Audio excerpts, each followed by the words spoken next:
ভারতের রাষ্ট্রপতি ভবনে প্রধানমন্ত্রী শেখ হাসিনাকে লাল গালিচা সংবর্ধনা। বাংলাদেশ ভারত শীর্ষ বৈঠক দুপুরে।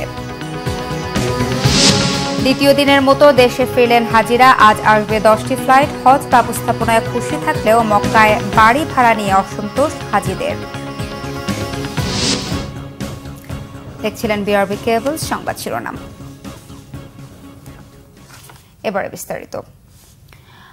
ভারত সফররত প্রধানমন্ত্রী শেখ হাসিনাকে গার্ড অফ অনার দেওয়া হয়েছে। সকালে দেশটির রাজধানী নয়াদিল্লিতে রাষ্ট্রপতি ভবনে তাকে গার্ড অফ অনার দেয় ভারতের সশস্ত্র বাহিনীর একটি চৌকস দল। রাষ্ট্রীয় সফরে গতকাল ভারতের রাজধানী দিল্লি পৌঁছান প্রধানমন্ত্রী শেখ হাসিনা। আজ সকালে তাকে গার্ড অফ অনার ও লাল গালিচা সংবর্ধনা দেওয়া হয়। ভারতের প্রধানমন্ত্রী নরেন্দ্র মোদী এ সময় উপস্থিত ছিলেন। গার্ড অফ অনার শেষে হায়দ্রাবাদ হাউসে বাংলাদেশের প্রধানমন্ত্রীকে আনুষ্ঠানিকভাবে স্বাগত জানান ভারতের প্রধানমন্ত্রী। আজ দুদেশের সরকার প্রধানের মধ্যে আনুষ্ঠানিক বৈঠক হবে। বৈঠকে কানেক্টিভিটি, লজিস্টিক, এনার্জি সহ বিভিন্ন ক্ষেত্রে দুদেশের মধ্যে সম্পর্ক উন্নয়ন গুরুত্ব পাবে।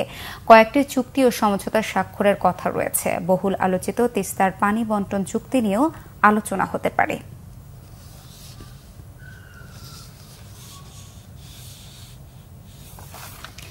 বিএনপি চেয়ারপারসন বেগম খালেদা জিয়ার শারীরিক অবস্থার হঠাৎ অবনতি হওয়ায় তাকে হাসপাতালে ভর্তি করা হয়েছে। হঠাৎ শ্বাসকষ্ট বেড়ে যাওয়ায় শুক্রবার দিবাগত রাত 3:30টার দিকে তাকে অ্যাম্বুলেন্সে করে এভার কেয়ার হাসপাতালে নেওয়া হয় বেগম খালেদা জিয়াকে। চিকিৎসকদের পরামর্শ অনুযায়ী তাকে সাথে সাথেই করোনারি কেয়ার ইউনিট সিসিইউতে ভর্তি করা হয়। সকালে বেগম খালেদা জিয়ার ব্যক্তিগত চিকিৎসক জানান, মেডিকেল বোর্ডের নিবিড় পর্যবেক্ষণে আছেন বিএনপি চেয়ারপারসন। সার্বক্ষণিক মনিটরিং করছেন চিকিৎসকরা। বেগম খালেদা জিয়ার সুস্থতা কামনায় দেশবাসীর কাছে দোয়া চান তিনি। গত 2 মে স্বাস্থ্য পরীক্ষার জন্য এভার কেয়ার হাসপাতালে গিয়েছিলেন বেগম খালেদা জিয়া। তখন চিকিৎসকরা তাকে সিসিইউতে রেখে 2 দিন চিকিৎসা দেন। এর আগেও গত 2 এপ্রিল রাত 3টার দিকে তাকে একই হাসপাতালে ভর্তি করা হয়েছিল। ৭৯ বছর বয়সী বেগম খালেদা জিয়া ডায়াবেটিস, অর্থরাইটিস ছাড়াও হৃদরোগ, ফুসফুস, লিভার, কিডনি সহ বিভিন্ন শারীরিক জটিলতায় ভুগছেন। হজের ফিরতি ফ্লাইটের দ্বিতীয় দিনে নিরাপদে ফিরেছেন হাজিরা। শনিবার মোট 10টি ফ্লাইটে হাজিদের দেশে ফেরার কথা রয়েছে। ফিরতি হাজিদের বেশিরভাগই হজ ব্যবস্থাপনায় নিয়ে খুশি থাকলেও সৌদি আরবে বাড়ি ভাড়ার বিষয়ে অসন্তোষ জানিয়েছেন কেউ কেউ। মিরাজ হোসেন গাজীর রিপোর্ট। সামর্থ্যবান ধর্মপ্রাণ মুসলমানদের অনেকেরই ইচ্ছা থাকে জীবনের শেষ বয়সে হলেও যেন পবিত্র হজ পালন করতে পারেন। আর সেই পবিত্র বাসনা যখন পূর্ণতা পায় তখন নিজেকে সার্থক বলে মনে করেন তারা। আমার মনের বাঞ্ছা পূর্ণ হয়েছে। আমি এখন নিজে শুদ্ধ হব, আমার পরিবারকে শুদ্ধ করব, এলাকাকে শুদ্ধ করব। আলহামদুলিল্লাহ, ওখানে গিয়ে দেশের জন্য দোয়া করেছি, পিতামাতার জন্য, আত্মীয় স্বজনের জন্য, যারা যারা আমার কাছে দোয়া চেয়েছে তাদের সকলের জন্য দোয়া চেয়েছি। আমি আসলে আমার আব্বার বদলি হজ করেছি, আর অবশ্যই সবার জন্য মাপ চেয়েছি। এবারের হজে এখন পর্যন্ত ৩৫ বাংলাদেশী মৃত্যুবরণ করেছেন সৌদি আরবের মাটিতে। হজ পালন শেষে নিজে সুস্থভাবে দেশের মাটিতে ফিরলেও মারা যাওয়া সহযাত্রীদের জন্য ভারাক্রান্ত কেউ কেউ। কোনো সমস্যা হয় নাই, যে ইনশাল্লাহ আমরা ভালোভাবে আমরা হজ করতে পারছি। অনেক হাজি হারাই গেছে, অনেক হাজি মারা গেছে। হ্যাঁ, তবে একটা কি রৌদ্র, খুব রৌদ্র, প্রচণ্ড রোদ, বুঝলেন? রোদের জন্য অনেক হাজি মনে করেন হয়েছে গা, মানে বয়স্ক লোক তো অনেকেই মানে দুর্বল হয়ে গেছে গা, অনেকে কি পড়ে গেছে গা, মারা গেছে। প্রতি বছরের হজে কিছু অব্যবস্থাপনা থাকলেও দেশে ফিরে এ নিয়ে খুব একটা অভিযোগ থাকে না হাজিদের। তবুও আগামীতে যেন একই ঘটনা না হয় সেদিকে সংশ্লিষ্টদের খেয়াল রাখার পরামর্শ অনেকের। নিয়ত করছিলাম আরও 23 সালে, কিন্তু টাকা অভাবে আমি যেতে পারি। তারপরে আমি টাকা পয়সা জমি বিক্রি করলাম। বিক্রি করার পরে আমি 24 সালে গেছি। সরকার আমাদের কাছ থেকে যে পরিমাণ টাকা হজ হিসাবে নিয়েছে, মক্কার বাড়িগুলি কিছুটা দূরে হয়েছে এবং বাড়ির মান অতটা ভালো না, হোটেলের মানগুলা। গভর্নমেন্ট ইচ্ছা করলে আরও ভালো এবং কাছে ভালো বাড়ি নিতে পারত। শুক্রবার থেকে শুরু হওয়া ফিরতি হজ ফ্লাইট চলবে 22 জুলাই পর্যন্ত।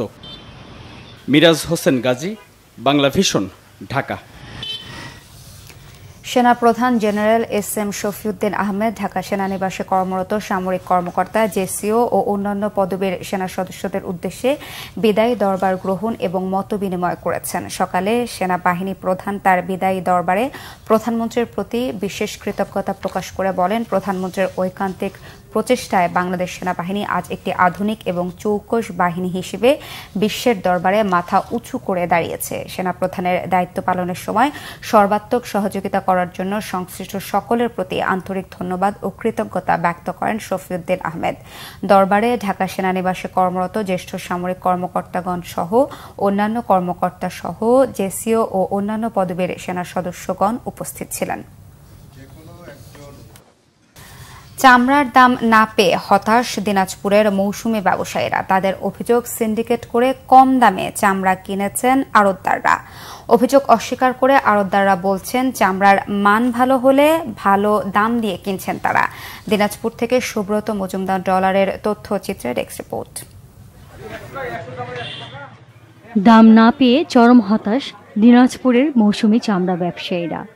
বলছেন, পাড়া মহল্লা থেকে বেশি দামে চামড়া কিনে ব্যাপক ক্ষতির মুখে পড়েছেন তারা। এবারও ছাগলের চামড়া কিনছেন না আড়তদাররা, গরুর চামড়ার দামও কম দিচ্ছেন তারা। এতে চামড়া নিয়ে অনিশ্চয়তায় মৌসুমী ব্যবসায়ীরা। তাদের অভিযোগ, সিন্ডিকেট করে সরকারের বেঁধে দেয়া দামের চেয়ে কম দিচ্ছেন আড়তদাররা। গ্রামে 500 টাকা 600 টাকা কিনে এখানে আরো কম দামে বিক্রি করতেছি। কিনা আছে 550, বলছে 500, 500, 600, 400, 300, 200, যেমন চামড়া তেমন দাম। খরিদ্দার বা দেখবো যে যারা কিনবে সেই ব্যক্তিগুলো দেখি নাই। এখন মাল কিনে বসে আছে, কোনো মাহাজন নাই, মাল দেখো না। একটা খাসির চামড়া 300, 350, 200, 250 পর্যন্ত বেচছি। সেই খাসির চামড়া গোটা খাসির চামড়াগুলো ফেলে দিতে হচ্ছে আমাদেরকে।